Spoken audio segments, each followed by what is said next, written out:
merci de nous rejoindre pour l'édition Nice. Au sommaire, la mobilisation des lycéens contre la réforme des retraites. Ils ont défilé ce matin dans les rues de Nice. Et puis une journée avec une urgentiste de l'hôpital. Débute donc ce journal avec la mobilisation des lycéens contre la réforme des retraites.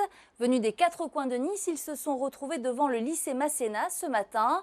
Quelques échauffourées ont éclaté et une voiture a été retournée devant le lycée Don Bosco. Hélène Maman et Olivier Orsini étaient sur place. Oh, gros blocus, lycée Masséna, il manque plus que vous, il y a tous les lycées de Nice, ok? Ouais. Devant le lycée Calmette, les grilles sont baissées. Les élèves sont invités à se rassembler à 10 h devant le lycée Masséna. Et la consigne générale est de faire blocus, d'empêcher les élèves d'aller en cours. Personne ne va rentrer, c'est symbolique, c'est le seul moyen qu'on a pour se défendre. On va nous faire travailler plus tard, plus longtemps, pour rien. Blocus et on veut continuer la notion de blocus, donc voilà. On veut faire avancer. Voilà, exactement. Pour détourner le blocus, les élèves souhaitant aller en cours quand même sont entrés, mais par une porte dérobée. Même subterfuge à Masséna, où les cours ont été maintenus. Dans les rangs des manifestants, les secondes ont été les plus nombreux à se mobiliser contre la réforme des retraites.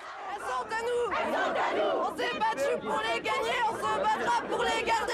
Il y en a beaucoup qui ne comprennent pas, ils nous disent que comme on est jeune, la retraite ça ne nous concerne pas. Mais quand on aura notre bac et qu'on aura fini nos études, quelle place on aura quand ceux qui devraient prendre leur retraite ne les auront pas encore pris? Vous allez essayer d'éviter les casseurs? Oui, on essaye un maximum. Même ici, devant, il y en a qui étaient venus pour casser, on les a renvoyés, on leur a dit que c'était pas la peine de venir. Si après ça nous discrédite complètement en fait. Manifester contre la réforme, tous les lycéens ne partagent pas ce point de vue. On a un pays surassisté. Et donc voilà, et maintenant les gens, dès qu'ils peuvent se manifester, puis là tous ces jeunes ils manifestent pour pas aller en cours, c'est tout, ils savent pas pourquoi, il y en a plein, voilà. Ils croient savoir parce qu'il y a du lavage de cerveau et tout. Quoi qu'il en soit, les lycéens devraient se retrouver en nombre demain dans le cortège. Demain, l'intersyndicale appelle les manifestants à se réunir devant le CADAM et devant Cap 3000 à 13 h. Côté perturbation, pas de bus ni de tram demain et un trafic perturbé pour la SNCF. Les prévisions s'affichent sur votre écran. Enfin, à l'aéroport de Nice, 50% des vols seront annulés vers Orly. Sec à cause de la précipitation des conducteurs, mais pas à cause d'une pénurie, car il n'y a pas de problème d'approvisionnement pour l'instant en région PACA. En revanche, tout pourrait se compliquer demain avec les chauffeurs routiers qui peuvent entamer des actions de blocage. Et puis on verra que le trafic aérien aussi sera perturbé au départ de Nice. Et dans quelques minutes, nous recevrons le leader de la CFDT dans les Alpes-Maritimes. Jean-Michel Herveau appelle les salariés à faire grève une nouvelle fois demain contre la réforme des retraites.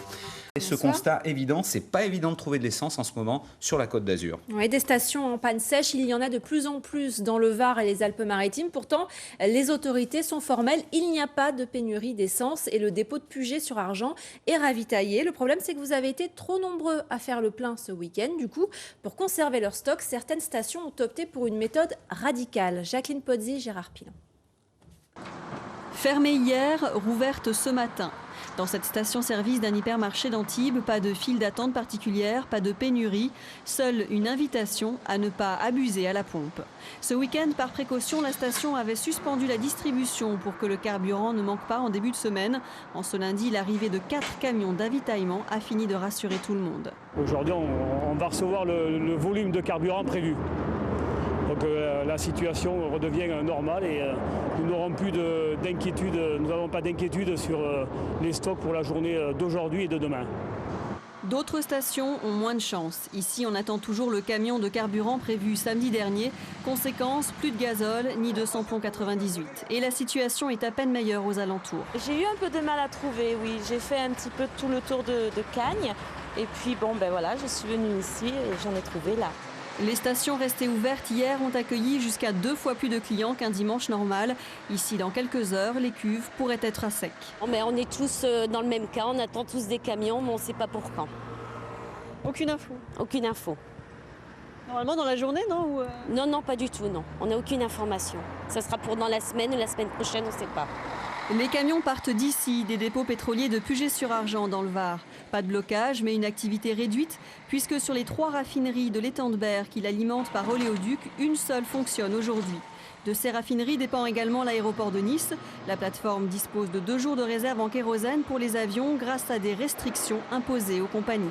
Nous demandons aux compagnies aériennes de faire ce qu'on appelle du double emport, c'est-à-dire qu'on leur demande de venir à Nice avec la quantité de fuel nécessaire pour faire le retour, dans la mesure du possible.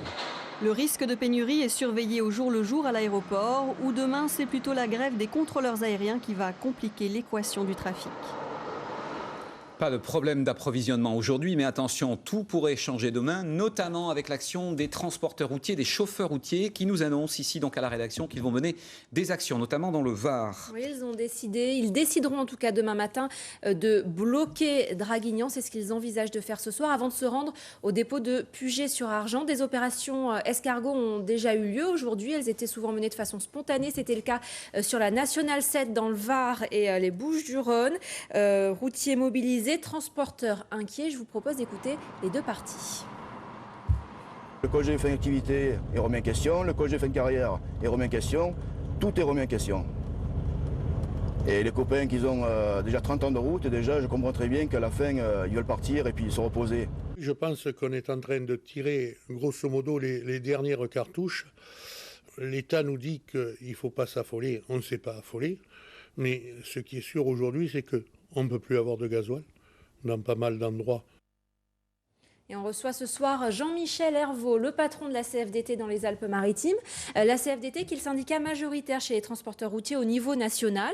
Alors est-ce que ce soir, vous appelez à des opérations de blocage, à des opérations escargots, quitte à rendre peut-être votre mouvement un peu moins impopulaire auprès de l'opinion publique? Sur les Alpes-Maritimes, nous n'avons pas appelé. C'est bien un mouvement national qui a appelé en effet à ces blocages. Vous n'êtes pas forcément pour des opérations escargots? Pas forcément. On vous retrouve dans un instant, Jean-Michel Hervaux, pour les motifs donc d'appel à la grève, en revanche, pour demain. Un mot d'abord sur la position des lycéens, Nathalie, aujourd'hui. 15 établissements perturbés selon le rectorat, essentiellement à Nice, Toulon et Grasse. Au programme de la journée, blocus et manifestations. À Nice, par exemple, partie du parc impérial, de Don Bosco, de Calmette, d'Estiendorf, des centaines d'élèves ont afflué vers le lycée Masséna. Point de ralliement avant un défilé improvisé. Quelques échauffourées ont eu lieu en fin de cortège, mais pas de quoi entamer la motivation de cette lycéenne. Il y en a beaucoup qui ne comprennent pas, ils nous disent que comme on est jeune, la retraite ça ne nous concerne pas, mais quand on aura notre bac et qu'on aura fini nos études, quelle place on aura quand ceux qui devraient prendre leur retraite ne les auront pas encore pris? Voilà, on entendait ces lycéens à Nice. Jean-Michel Hervaux, même question, est-ce que vous appelez les lycéens à descendre dans la rue? Et est-ce que si oui, est-ce que c'est responsable? Nous n'appelons pas du tout les lycéens à descendre dans la rue. De toute façon, ils sont assez responsables eux-mêmes pour décider de ce qu'ils ont à faire. Et donc, s'ils rejoignent le cortège de l'intersyndicale, nous les accepterons et nous les aiderons. Mais ça vous fait peur, cette mobilisation? Cette mobilisation, comme toute mobilisation lycéenne, est parfois un petit peu anarchique. C'est vrai que ça le demande à être très prudent.